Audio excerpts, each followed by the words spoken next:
Constitución dogmática Dei Verbum sobre la divina revelación.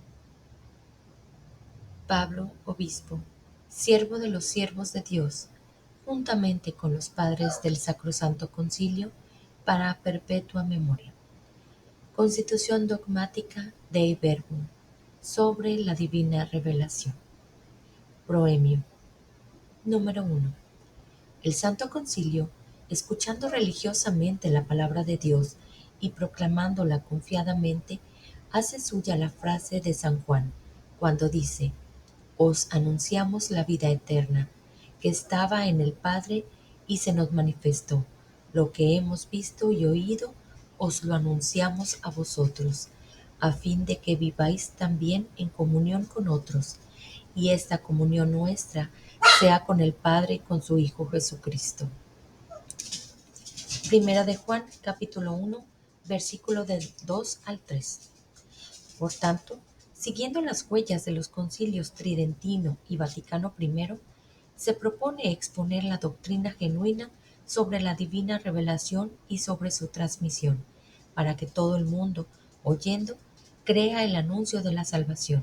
creyendo, espere y esperando, ame. Capítulo 1. La revelación en sí misma. Naturaleza y objeto de la revelación. Dispuso Dios, en su sabiduría, revelarse a sí mismo y dar a conocer el misterio de su voluntad, mediante el cual los hombres, por medio de Cristo, Verbo encarnado, tiene acceso al Padre en el Espíritu Santo y se hace consortes de la naturaleza divina. En consecuencia, por esta revelación, Dios invisible habla a los hombres como amigos, movido por su gran amor, y mora en ellos, para invitarlos a la comunicación consigo y recibirlos en su compañía. Este plan de revelación se realiza con hechos y palabras intrínsecamente conexos entre sí,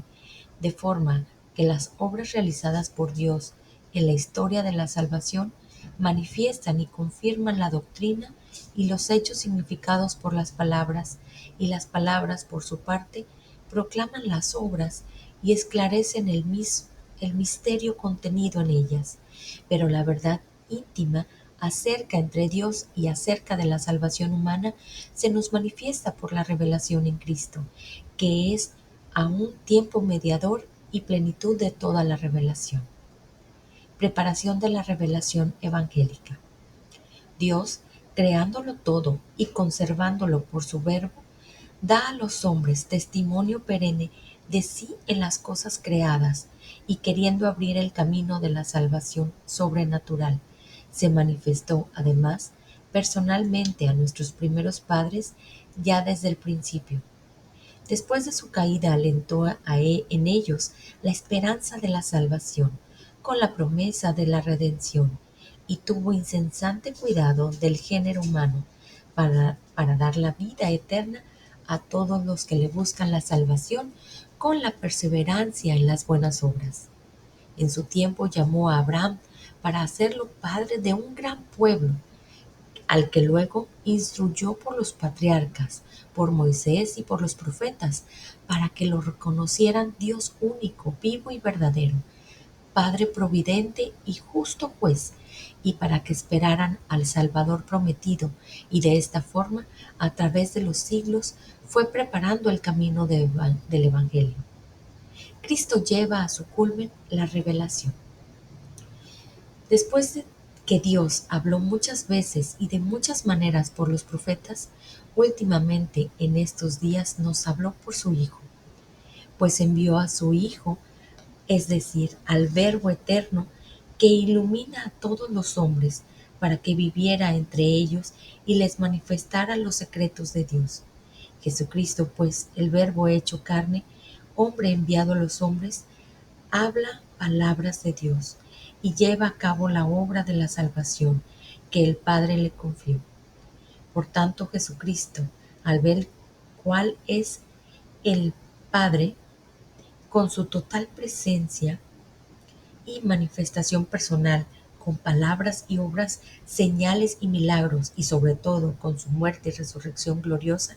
de entre los muertos, Finalmente, con el envío del Espíritu de verdad,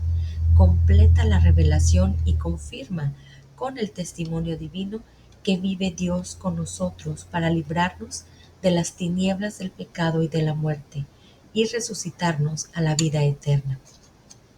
La economía cristiana, por tanto, como alianza nueva y definitiva, nunca cesará y no hay que esperar ya ninguna revelación pública antes de la gloriosa manifestación de nuestro Señor Jesucristo. La revelación hay que recibirla con fe. Cuando Dios revela, hay que prestarle la obediencia de la fe,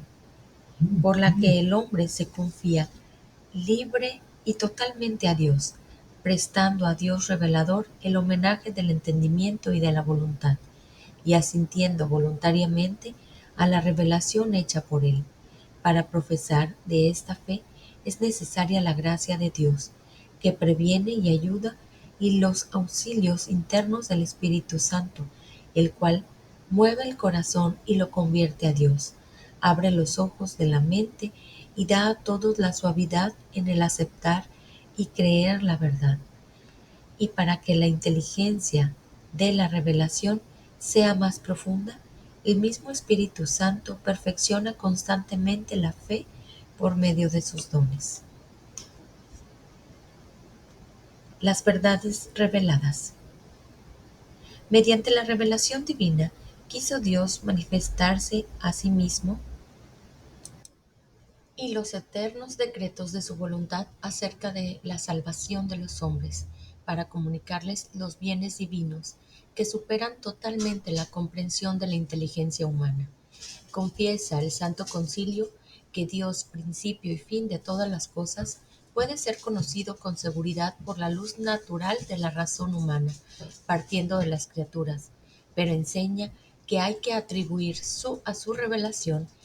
el que todo lo divino, que por su naturaleza no sea inaccesible a la razón humana,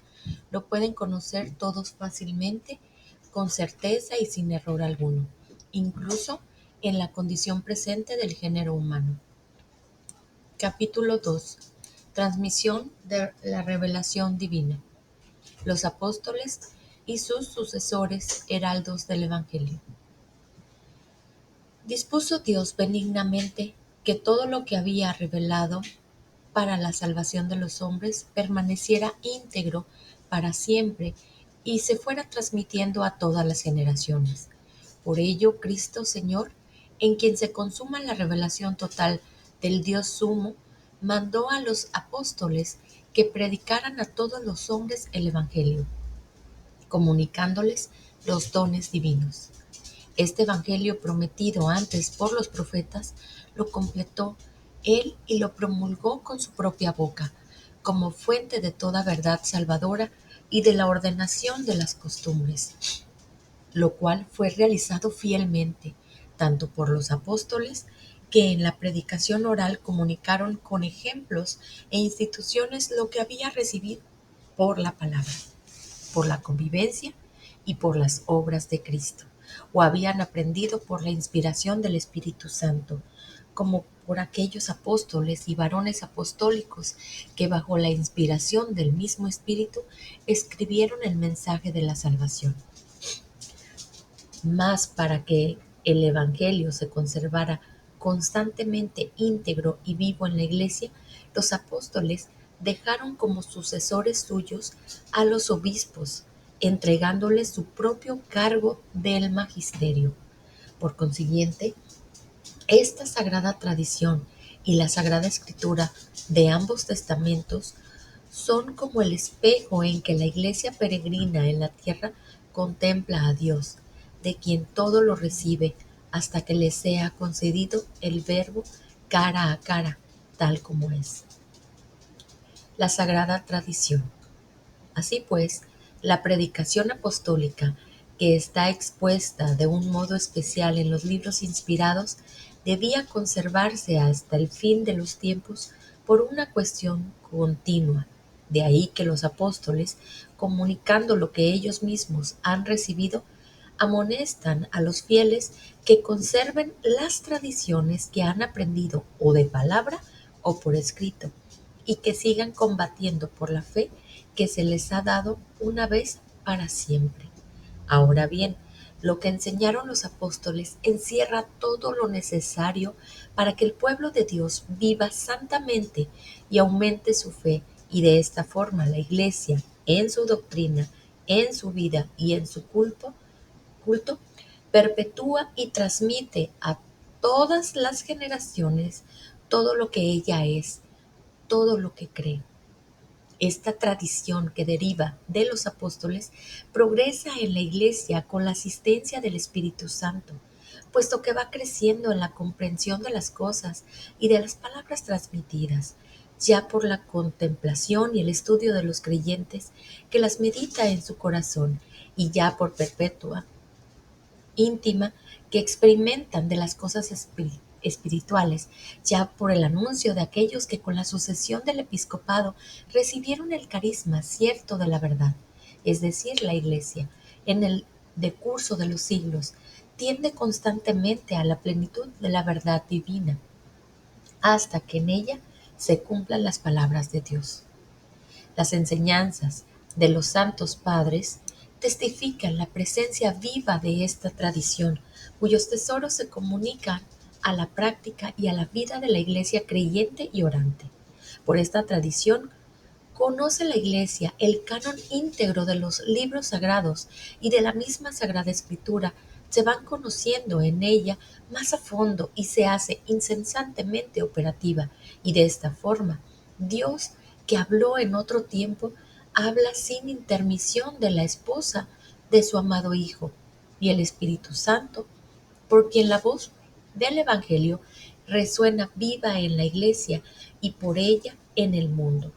va induciendo a los creyentes en la verdad entera, y hace que la palabra de Cristo habite en ellos abundantemente. Mutua relación entre la Sagrada Tradición y la Sagrada Escritura. Así pues, la Sagrada Tradición y la Sagrada Escritura están íntimamente unidas y compenetradas, porque surgiendo ambas de la misma divina fuente, se funden en cierto modo y tienden a un mismo fin, ya que la Sagrada Escritura es la palabra de Dios en cuanto se consigna por escrito bajo la inspiración del Espíritu Santo, y la Sagrada Tradición transmite íntegramente a los sucesores de los apóstoles la palabra de Dios, a ellos confiada por Cristo Señor y por el Espíritu Santo, para que con la luz del Espíritu de la verdad la guarden fielmente, la expongan y la difundan con su predicación, de donde se siguen que la Iglesia no deriva solamente de la Sagrada Escritura su certeza acerca de todas las verdades reveladas. Por eso se han de recibir y venerar ambas con un mismo espíritu de piedad. Relación de una y otra con toda la Iglesia y con el Magisterio. La Sagrada Tradición, pues, y la Sagrada Escritura constituyen un solo depósito sagrado de la palabra de Dios, confiado a la Iglesia. Fiel a este depósito todo el pueblo santo, unido con sus pastores en la doctrina de los apóstoles y en la comunión, persevera constantemente en la fracción del pan y en la oración, de suerte que prelados y fieles colaboran estrechamente en la conservación, en el ejercicio y en la profesión de la fe recibida. Pero el oficio de interpretar auténticamente la palabra de Dios escrita o transmitida ha sido confiado únicamente al magisterio vivo de la Iglesia, cuya autoridad se ejerce en el nombre de Jesucristo. Este magisterio evidentemente no está sobre la palabra de Dios, sino que la sirve, enseñando solamente lo que le ha confiado por mandato divino, y con la asistencia del Espíritu Santo la oye con piedad, la guarda con exactitud y la expone con fidelidad. Y de este único depósito de la fe saca todo lo que propone como verdad revelada por Dios que se ha de creer. Es evidente, por tanto, que la Sagrada Tradición, la Sagrada Escritura y el Magisterio de la Iglesia, según el designio sapientísimo de Dios, están entrelazados y unidos de tal forma que no tiene consistencia el uno sin el otro, y que juntos, cada uno a su modo, bajo la acción del Espíritu Santo, contribuyen eficazmente a la salvación de las almas. Capítulo 3. Inspiración divina de la Sagrada Escritura y su interpretación. Se establece el hecho de la inspiración y de la verdad de la Sagrada Escritura. Las verdades reveladas por Dios que se contienen y manifiestan en la Sagrada Escritura se consignaron por inspiración del Espíritu Santo. La Santa Madre Iglesia, según la fe apostólica, tiene por santos y canónicos los libros enteros del Antiguo y Nuevo Testamento en todas sus partes, porque escritos bajo la inspiración del Espíritu Santo tienen a Dios como autor y como tales se le han entregado a la misma Iglesia. Pero en la redacción de los libros sagrados, Dios eligió a hombres que utilizó usando de sus propias facultades y medios, de forma que obrando Él en ellos y por ellos, escribieron como verdaderos autores todo y solo lo que Él quería. Pues como todo lo que los autores inspirados o agiógrafos afirman, debe tenerse como afirmado por el Espíritu Santo, hay que confesar que los libros de la Escritura enseñan firmemente, con fidelidad y sin error, la verdad que Dios quiso consignar en las sagradas letras para nuestra salvación. Así pues, toda la Escritura es divinamente inspirada y útil para enseñar, para arguir, para corregir, para educar en la justicia, a fin de que el hombre de Dios sea perfecto y equipado para toda obra buena. Como hay que interpretar la Sagrada Escritura. Habiendo pues hablado Dios en la Sagrada Escritura por hombres y a la manera humana, para que el intérprete de la Sagrada Escritura comprenda lo que Él quiso comunicarnos, debe investigar con atención lo que pretendieron expresar realmente los agiógrafos, y plugo a Dios manifestar con las palabras de ellos. Para descubrir la intención de los agiógrafos, entre otras cosas, hay que atender a los géneros literarios, puesto que la verdad se propone y se expresa de maneras diversas en los textos de diverso género, histórico, profético, poético o en otros géneros literarios. Conviene además que el intérprete investigue el sentido que intentó expresar y expresó el geógrafo en cada circunstancia según la condición de su tiempo y de su cultura, según los géneros literarios usados en su época, pues para entender rectamente lo que el autor sagrado quiso afirmar en sus escritos, hay que atender cuidadosamente tanto a las formas nativas usadas de pensar, de hablar o de narrar vigentes en los tiempos del geógrafo, como las que en aquella época solían usarse en el trato mutuo de los hombres. Y como la Sagrada Escritura hay que leerla e interpretarla con el mismo espíritu con que se escribió para sacar el sentido exacto de los textos sagrados, hay que atender no menos diligentemente al contenido y a la unidad de toda la Sagrada Escritura, teniendo en cuenta la tradición viva de toda la Iglesia y la analogía de la fe. Es deber de los exégetas trabajar según estas reglas para entender y exponer totalmente el sentido de la Sagrada Escritura, para que, como en un estudio previo, vaya madurando el juicio de la Iglesia, porque todo lo que se refiere a la interpretación de la Sagrada Escritura está sometido en última instancia a la Iglesia, que tiene el mandato y el misterio divino de conservar y de interpretar la palabra de Dios. Condescendencia de Dios. En la Sagrada Escritura, pues, se manifiesta, salva siempre la verdad y santidad de Dios, la admirable condescendencia de la sabiduría eterna para que conozcamos la inefable benignidad de Dios y de cuánta adaptación de palabras a uso teniendo providencia y cuidado de nuestra naturaleza, porque las palabras de Dios expresadas con lenguas humanas se han hecho semejantes al habla humana, como en otro tiempo el Verbo del Padre Eterno, tomada la carne de la debilidad humana, se hizo semejante a los hombres. Capítulo 4. El Antiguo Testamento. La historia de la salvación consignada en los libros del Antiguo Testamento. Dios amantísimo, buscando y preparando solicitamente la salvación de todo el género humano, con singular favor, se eligió un pueblo a quien confió sus promesas. Hecho pues el pacto con Abraham y con el pueblo de Israel por medio de Moisés, de tal forma se reveló con palabras y con obras a su pueblo elegido como el único Dios verdadero y vivo, que Israel experimentó cuáles eran los caminos de Dios con los hombres, y hablando él mismo Dios por los profetas, los entendió más hondamente y con más claridad día a día, y los difundió ampliamente entre las gentes. La economía, pues, de la salvación preanunciada, narrada y explicada por los autores sagrados, se conservan como verdadera palabra de Dios en los libros del Antiguo Testamento, por lo cual estos libros inspirados por Dios conservan un valor perenne,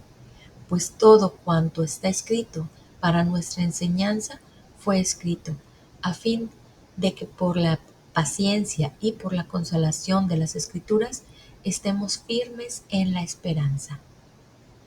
Importancia del Antiguo Testamento para los cristianos. La economía del Antiguo Testamento estaba ordenada, sobre todo, para preparar, anunciar proféticamente y significar con diversas figuras la venida de Cristo Redentor universal y la del reino mesiánico.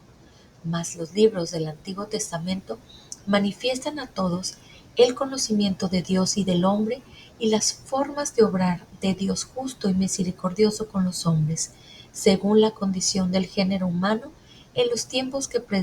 precedieron a la salvación establecida por Cristo. Estos libros, aunque contengan también algunas cosas imperfectas y adaptadas a sus tiempos, demuestran, sin embargo, la verdadera pedagogía divina.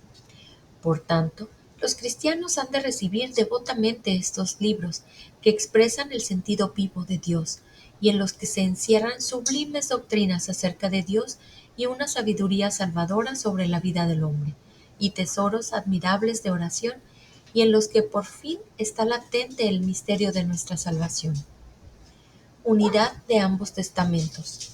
Dios, pues, inspirador y autor de ambos testamentos, dispuso las cosas tan sabiamente que el Nuevo Testamento está latente en el Antiguo y en el Antiguo está patente en el Nuevo. Porque aunque Cristo fundó el Nuevo Testamento en su sangre, no obstante, los libros del Antiguo Testamento, recibidos íntegramente en la proclamación evangélica, adquieren y manifiestan su plena significación en el Nuevo Testamento, ilustrándolo y explicándolo al mismo tiempo.